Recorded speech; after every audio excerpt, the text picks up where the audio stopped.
Ladies and gentlemen, welcome to a special edition of Bulldrek. My name is Bull, and this is a segment I'm going to be calling Shadowtalk. Uh, I'm going to try to do one of these Shadow Talks every couple of weeks or so if I can.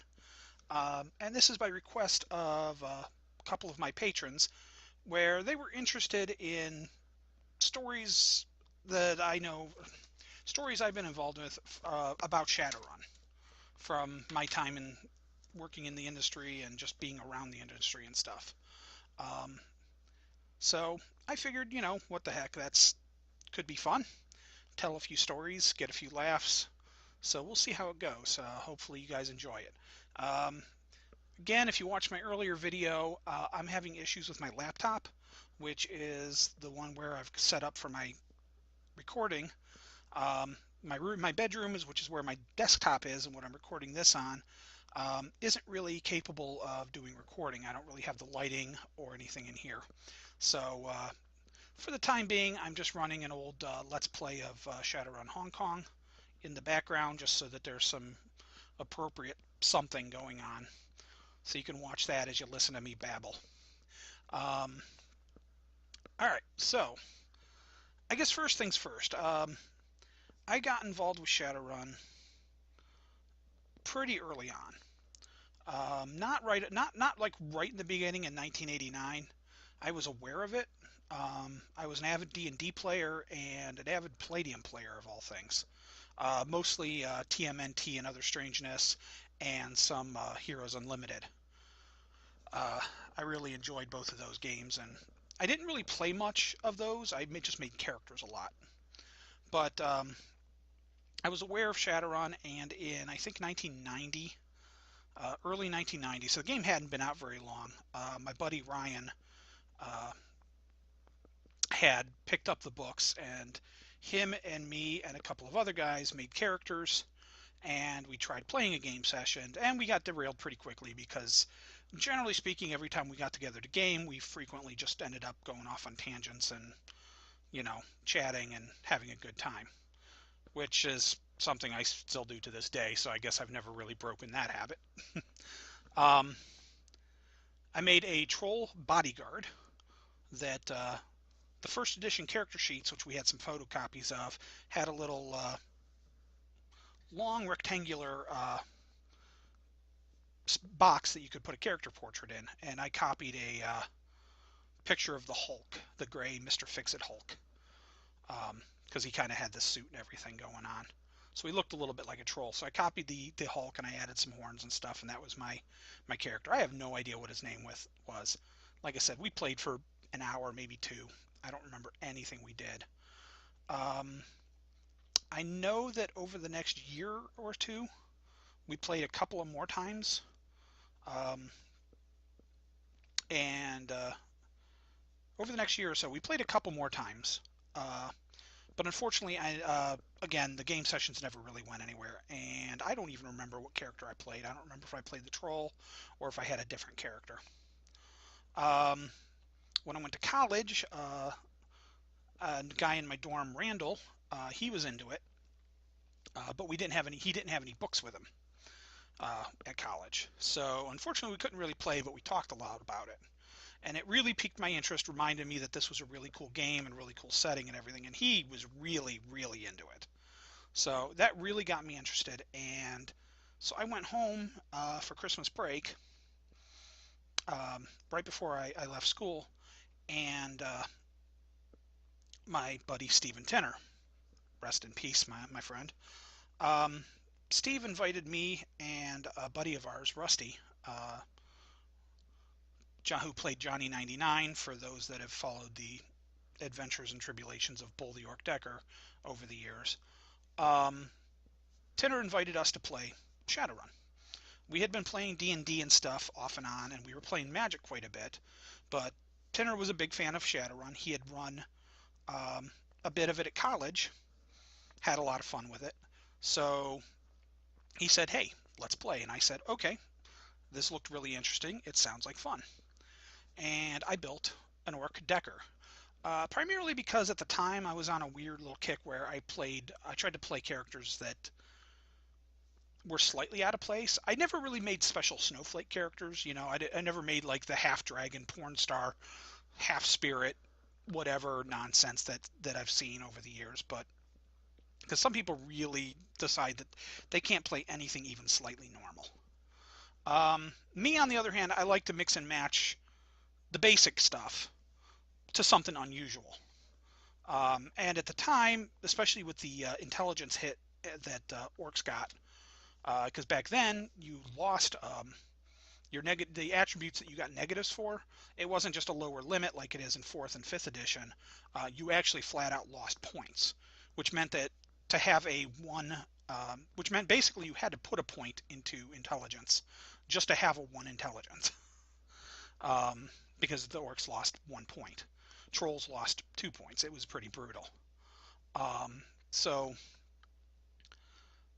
we made characters, and I made Bull, and I didn't even buy a deck. I didn't realize I needed one. I knew there was these cyber decks and stuff, but it didn't even occur to me to buy one. I didn't see it in the equipment list because I didn't go far enough. I bought a couple of pieces of crappy cyberware. I think I bought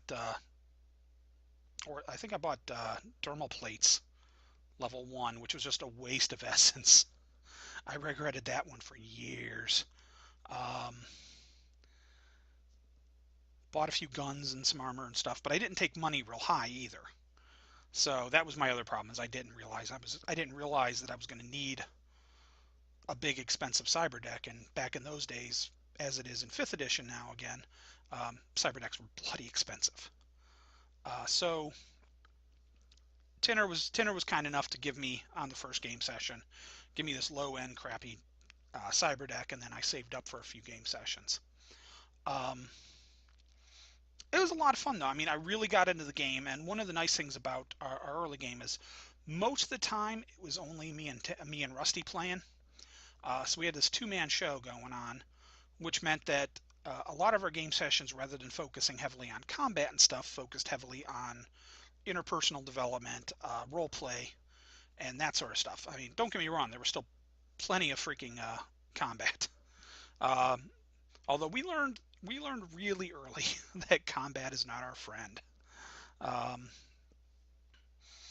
One of our very first game sessions, we were hired to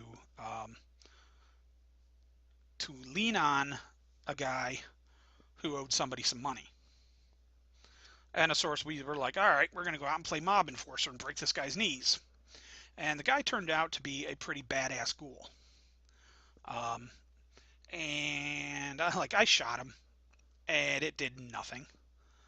And then he proceeded to turn around and just kick the living daylights out of us. And we quickly retreated. That repeated a couple of times, and after that we learned to start talking rather than just shooting first. Didn't always work. We had other times, like there was a pizza delivery. One day we were just sitting in the apartment, because we shared an apartment, a little low lifestyle apartment in Chicago, because that's where we decided to set the game, was Chicago. And this was before Bug City, so we had no idea. We had just chosen Chicago because it was one of the locations out of Neo-Anarchist Guide to North America. Tinner wanted to run the game somewhere other than Seattle because that's where he'd run his previous games. And me and Russ and Tinner had all been to Chicago once or twice at least. So we were at least vaguely familiar with what the city looked like and stuff. So we could picture it a little easier. So we chose Chicago. So one day we're in our little, rundown apartment, and knock on the door, and it's a pizza delivery. So I open the door and let the pizza guy in. I'm like, all right. And Russ is like, did you order pizza? And I'm like, no. Did you? No. They got the wrong address. But and Tinner's like, well, you guys are both kind of hungry, so maybe just buy the pizza. Yeah, we should have known better. Anytime Tinner suggested things, it was usually a bad plan. So we let the guy in, and we're like, all right, what kind of pizza is it? So he opens up the pizza box facing us, and inside the pizza box are like a couple of flashbangs.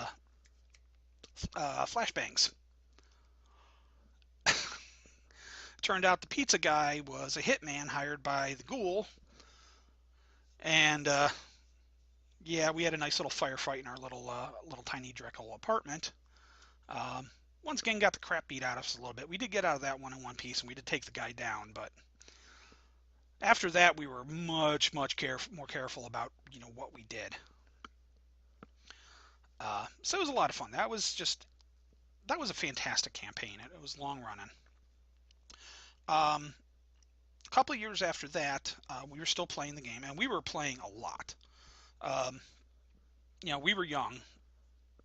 19, I was 19, 20, 21. Tanner was 4 years older. Russ was only 2 years older. None of us had, really solid jobs or anything that had any real commitments. Um, we didn't really have steady girlfriends for large portions of that time, um, or anything like that. So we had lots of time. So we hung out and gamed all the time. And Shadowrun was our go-to game, especially when nobody else was around. So it was not unusual for us to play 3, 4, 5 nights a week sometimes. Um, and we did this for years. So needless to say, we there's a lot of memories and a lot of connections to that character and that campaign. Um, but Tinner got involved with the Shadowrun mailing list when it was back on iTribe, I believe. And he invited me a couple months after he got on. He's like, "Hey, you should join this," because I had finally just gotten a computer with internet access. Because I was a poor schlub, didn't really have a whole lot of cash, and so yeah, so I was like, "All right, cool. This sounds great. Sounds like a lot of fun. Can talk with other people." And that was my downfall. My life has never been the same ever since. Who knows what I could have been doing if I hadn't basically traded my life away for Shadowrun. No, I'm kidding about that.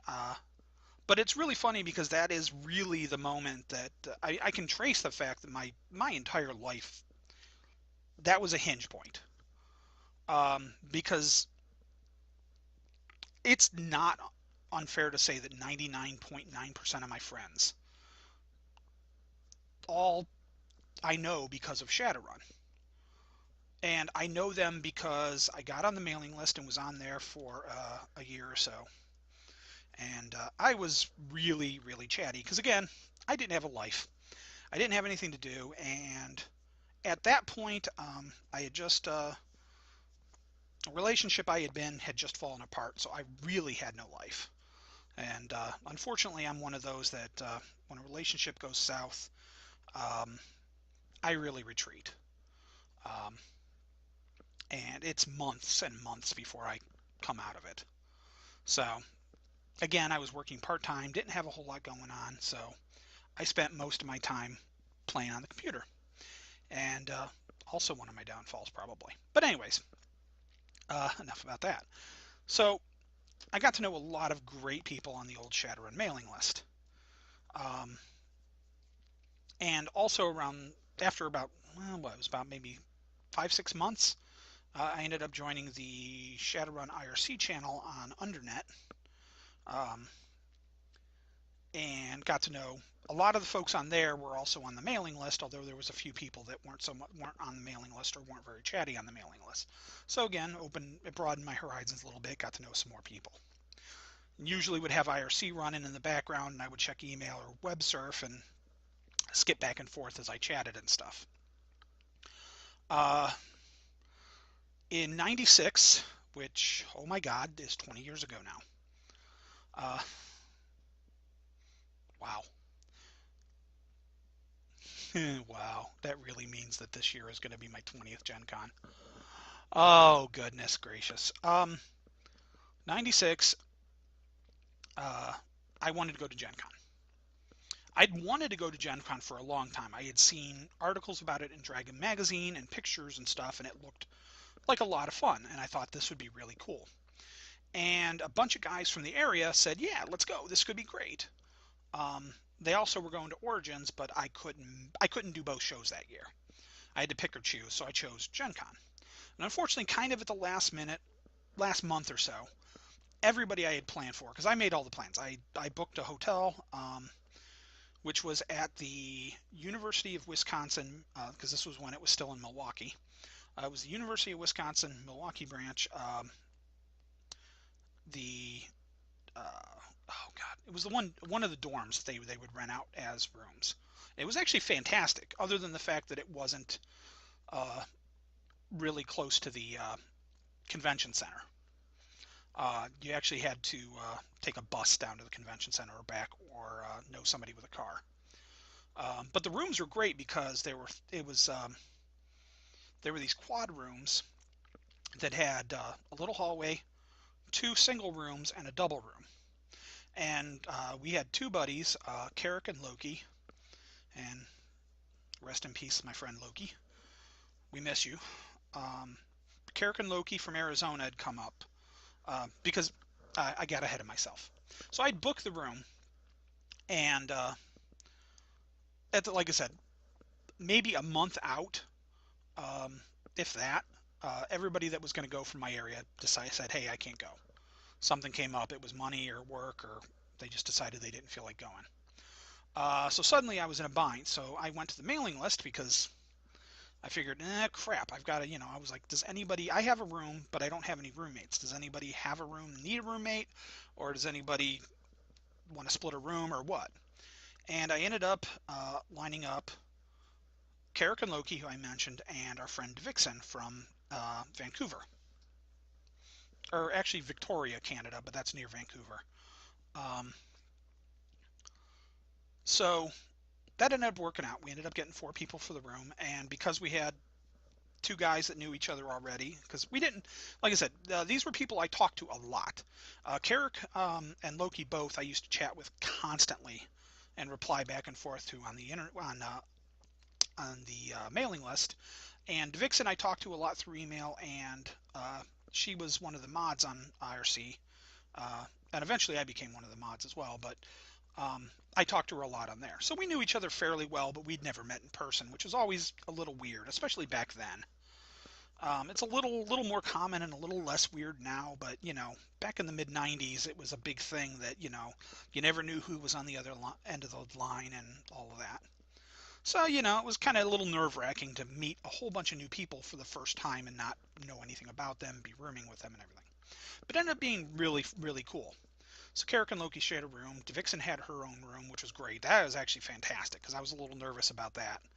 Um, I mean, not that I would have done anything, and I'm sure Carrick and Loki would have been perfect gentlemen, but it still would have been a little awkward to have a girl in the same room with us, especially back then because I was 21. I didn't know what the hell I was doing. I still don't, but it was worse then. So um, yeah, that was my first Gen Con though, and that just sort of spiraled everything. Shortly before that Gen Con, I had gotten to know Mike Mulvihill, who was the line developer for part of second edition and later third edition at FASA, because he was a member of the mailing list. And I had started up a Star Wars mailing list because this was right about the time that the special editions came out. And I had a hard time finding a good Star Wars mailing list, so I'd started one up. And Mike had joined for a while, so we had gotten to talk back and forth a bit through email and stuff and got to know each other a little. So that was really cool. So I was looking forward to meeting him. And there was a bunch of others from the mailing list or that was going to be there. And we had signed up for the Shadowrun tournament the first year that we were there, which was a lot of fun. The Shadowrun tournament was run by a guy named Rich, went by the handle Bitrunner. And one of his GMs actually was a guy named Jeff Jones, who I met there. And Jeff has ended up becoming a really, really good friend over the years, and is actually one of my patrons. Thank you, Jeff. Big shout out to you. I appreciate it. And we played, and back then the tournament it's a little different now, but the tournament back then was a 12-team single elimination tournament. So what that meant was there was 3 rounds. In the first round there was 12 teams, second round there was 4 teams, third round there was only 2 teams. You got scored on a whole bunch of different categories. There was role play, there was rules knowledge, there was accomplishing goals within the game. There were not There was instances where if you did something wrong, you could basically hit a landmine and get dropped right out. Those were called weed outs. Uh, like for example, the year before, or a couple years before, was the year that is that year before? I don't remember. One of the years there was the Dunkelzon's Will. I want to say 95, so it might have been the year before. Um, but yeah, it must have been the year before because it was before Dunkelzon's Will was published. Because it was the year he won the election. But anyways, Dunkelzon wins the election, and the tournament adventure had been centered around the presidential election, and the runners were all bodyguards for Dunkelzon. As I was saying, the game is a 12 team game, and each team will have might have different sponsors or whatever. I'm not sure what they did that year, but I know for our year, each of us had a different corporate sponsor. But in the end, we're playing the exact same adventure, so that way it's easy to kind of judge everybody, because you're all trying to accomplish the same goals. You're all overcoming the exact same obstacles. You had pre-gen characters, so you're all using the exact same characters. So it really comes down to how well you know the game and how well you can play your character. But for the Dunkelzon adventure, like one of the big weed outs, and this is where I learned that term, was somebody telling me this story, and I thought it was absolutely hilarious. And that was the team is guarding Dunkelzon, and there's a big plot going on, and at some point the team gets it into their head that Dunkelzon is actually the bad guy. He's the one responsible. So the team pulls guns on Dunkelzon when they're supposed to be his Secret Service bodyguards. And as I said, that ended up being an instant weed out, which was hilarious. Note to all players: it's a really bad idea to pull guns on a Great Dragon in a tournament, unless you've been provided with really heavy weapons and more or less explicitly told, yes, you're supposed to fight him. It's probably a good idea not to do that. So the year we were playing was actually kind of a cannonball run scenario.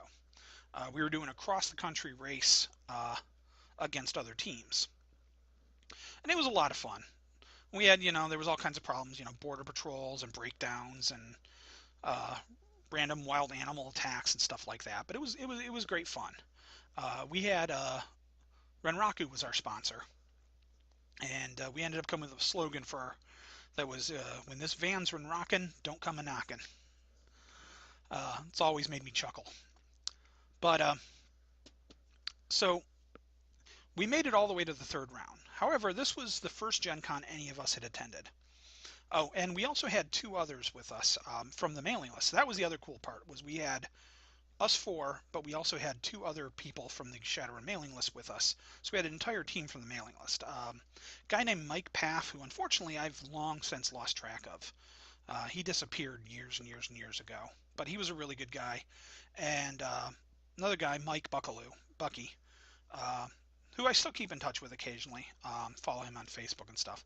Both of them, great guys. Miss him a lot. Wish I could get Mike back to the convention. Wish I could get pretty much any of those guys back to the conventions. But you get old, you get families, all that other jazz, and it gets harder and harder to do this stuff. So, but for the six of us, it was all of our, I believe it was all of our first Gen Cons. So we were, going absolutely crazy. We were doing everything we could. We were just running around like crazy, nonstop, all day long. And unfortunately, the third night, because the tournament was from 8 until midnight. The third night, Saturday night, we're running on very little sleep, crap food, just not enough rest, not enough hydration or anything. And unfortunately, we were just all exhausted. So we completely tanked the third round, so we didn't end up winning the tournament that year, which is a shame. But it was a lot of fun. And honestly, like I said, that's more or less how I've started accumulating what is my current friend base, is people from the mailing list that I've met at conventions, Origins, Gen Con, people that have worked for FASA and FanPro and Catalyst Game Labs, and people that work for other game companies. I've met a lot of folks from RPGNet that I've made friends with, that I've met from going to Gen Con and from becoming active in the gaming community, and that's largely because of Shadowrun again. Um, and it's fascinating to me how much that became the direction my life went. I was like that one simple moment when I typed in, it was like, subscribe. God, what was my email address? chaos@ncweb.com. Because when I first started on the internet, I went by the handle Chaos. Didn't last long. I switched to Bull pretty quickly because Shadowrun was the uh, main mailing list I was active on, and well, Bull was the one we talked about all the time. So everybody started calling me Bull regardless of how I signed my SIG. So I switched over to Bull after a couple of months, um, which is, fun. That was fine. But yeah, it's just like, and that's just boom. I went off on a tangent there and pretty much never looked back. I did that first Gen Con. The following year, I did Origins, and I got roped out into. I was asked by Mike Mulvihill to do to run a Shadowrun card game tournament, the old Shadowrun trading card game, which was a lot of fun. I really enjoyed it. Um, I was running that, but the guys that were running the tournament at Origins were shorthanded. So I got roped into helping that, and that's a story for another time because that's really involved. Maybe next time I'll talk about that, because Zach is an evil, evil person. Um, that led to me helping out the tournament at Gen Con because they were also shorthanded um, that year.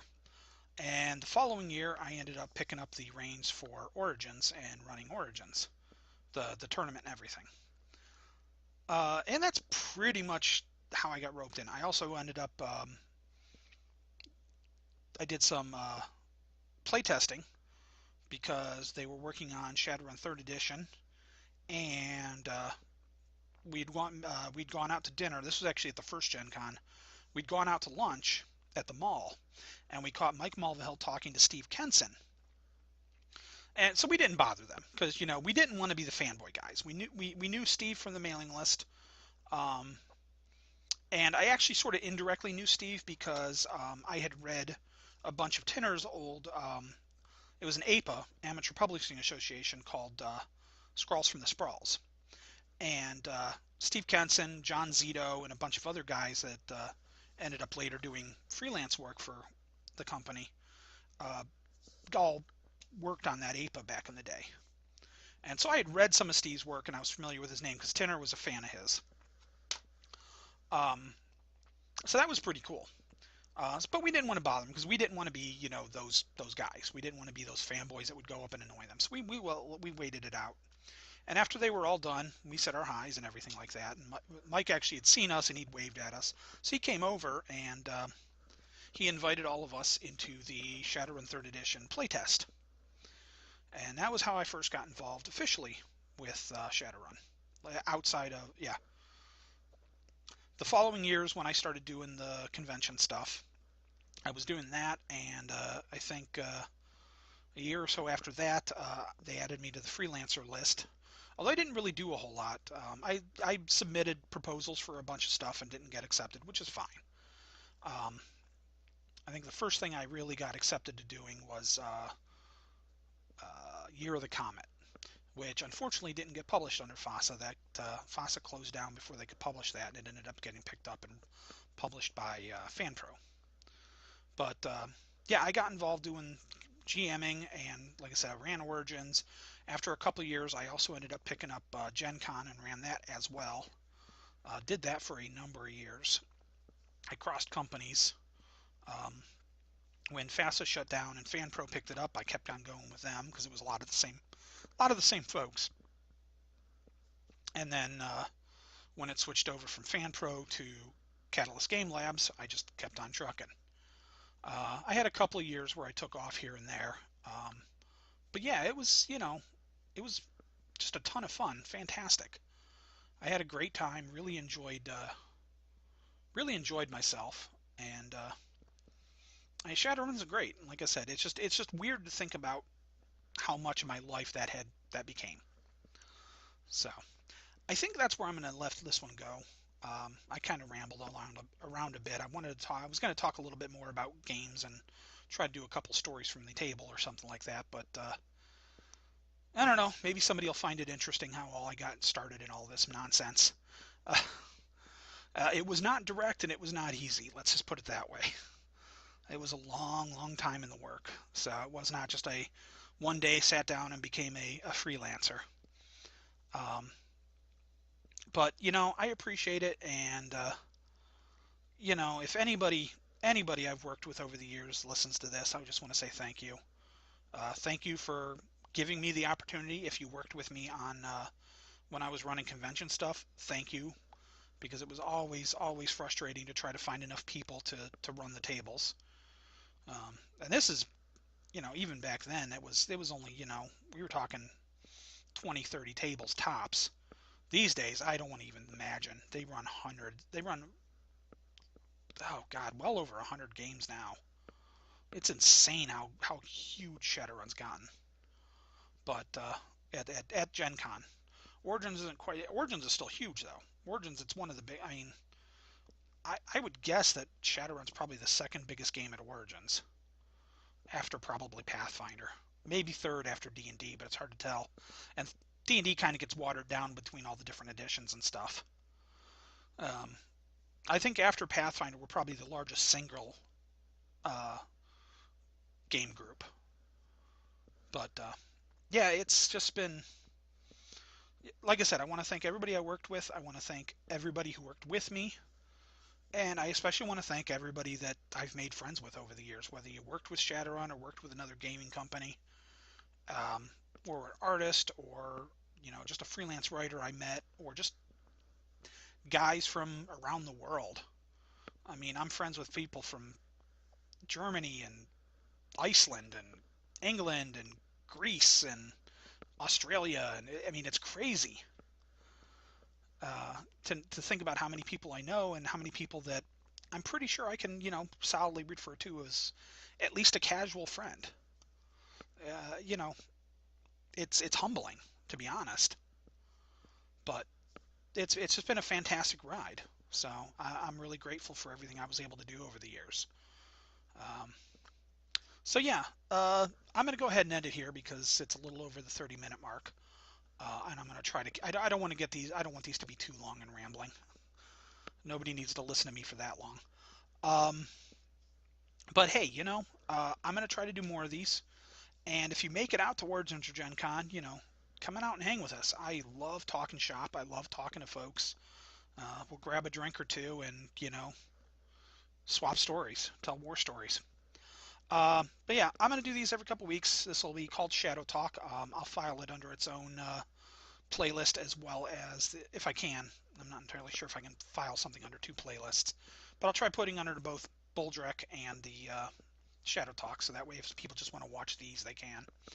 Um, but yeah, I'm going to try to do stories, game stories. I might do stories about the games I've done, stories about games that we've run at conventions, and games I've run personally. Um, Maybe do some stories about uh, things things I've done in the industry and stuff. Some behind the scenes look, so to speak. Um, so, yeah. Anyways, thank you for listening, and well, watching me sort of play Shadowrun Hong Kong in the background. If you haven't played Shadowrun Hong Kong, check it out. It's a lot of fun. I have a incomplete Let's Play. Unfortunately, I kind of got sidetracked, and then I forgot to record a bunch of playtime. I screwed something up, and I thought I recorded like 4 episodes and didn't, so I never got around to finishing the Let's Play, unfortunately, because I kind of suck. At some point, I want to go back and do it again because they just did a was it extended edition or director's cut or something of it uh, that added some new stuff and whatever. So at some point, I'm going to come back to it. So maybe I'll do up a Let's Play then. I need to figure out a new way to do it because unfortunately the game moves a little slow and there's a ton of dialogue. And I don't want to skip the dialogue per se, but when you're basically watching me talk at the screen, stand in place and talk at the screen for half an hour, it's not a whole lot of fun, in my opinion. I don't know, maybe people love it. But anyways, hey, tell me what you think. Tell me what you want to see. Uh, click like, click subscribe, please. And if you're interested in seeing more of these videos and help me make more of these videos, please, please, please click on the Patreon button down below, the Patreon link. I would greatly, greatly appreciate it. Just check it out, and if you can toss me a couple of bucks, it would help out a ton because unfortunately, it's hard to find. I don't have a ton of free time, so Patreon funds gives me the ability to free up time. And unfortunately, I'm looking at needing to possibly buy a new laptop in the near future, and that's money I do not have. So, anyways, but hey, if not, don't sweat it. Um, I enjoy doing this stuff nonetheless. Um, so yeah, check it out, and thanks for watching, and have a good one.